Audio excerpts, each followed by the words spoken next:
Vamos lá. Aula 39. Processos erosivos e assoreamento. Causas, tipos e aplicações técnicas. Conceito de erosão. Erosão é o processo natural ou acelerado de desagregação, transporte e deposição de partículas do solo pela ação de água, vento ou gravidade. A erosão é um processo geológico essencial na modelagem do relevo, mas, quando acelerado por ação antrópica, a ação humana, torna-se um problema ambiental severo, erosão. Etapas do processo erosivo. A desagregação vai ocorrer a ruptura da estrutura do solo por impacto da chuva, pisoteio, arado. Vai ter também a etapa de transporte, que vai ocorrer o deslocamento dessas partículas desagregadas e vai ter um escoamento superficial ou também por ação do vento. Depois a gente vai ter a deposição desses sedimentos, que também pode ser uma etapa chamada de sedimentação, onde vai ocorrer o acúmulo dos sedimentos em áreas mais baixas. O sedimento transportado pode obstruir corpos hídricos, isso acontece, formando o que chamamos de assoreamento. Os tipos de erosão hídrica. A gente vai ter a erosão laminar, a remoção uniforme da camada superficial do solo. A gente vai ter a erosão em sulcos, formação de pequenas canaletas paralelas à encosta. Temos visto muito isso também lá no nosso sertão. A erosão em ravinas, em características de canais maiores, permanentes e com profundidade maior de que 50 centímetros. Tá? E as vossorocas, que é a erosão avançada, a destruição estrutural do solo, expondo o subsolo e até mesmo as rochas. Tem também a erosão eólica, que é causada por meio do vento, ocorre em regiões secas e com vegetação escassa. É mais comum em ambientes áridos, dunas, áreas de mineração ou lavouras desprotegidas. Agrava a desertificação e também integrada paisagens. Erosão eólica. Fatores que influenciam a erosão. O tipo de solo, no caso deles ser argilosos, que são mais coesos, e os arenosos são mais erodíveis, tá bom? Aí a relação entre um e outro. Outro fator, a cobertura da vegetação.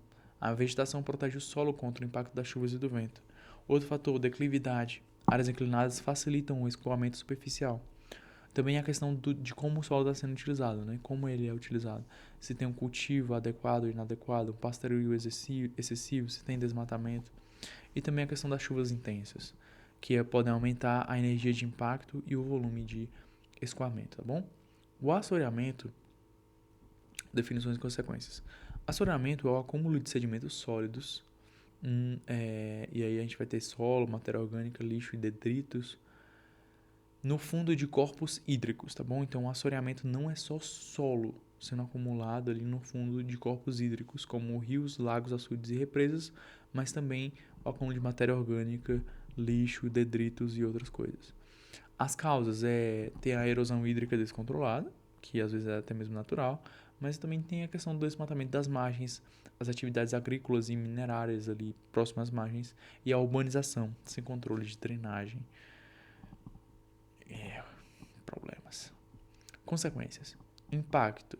A redução da profundidade do corpo hídrico compromete a navegação, compromete a piscicultura e o armazenamento do volume de água.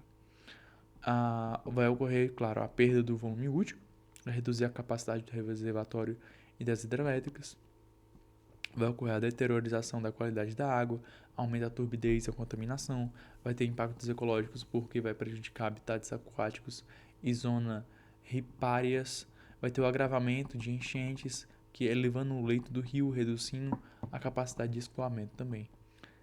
Agora, em termos de indicadores técnicos de erosão e assoreamento, a gente vai ter um indicador da turbidez da água, da taxa de sedimentação, a medida batimétrica ou análise de sedimentos.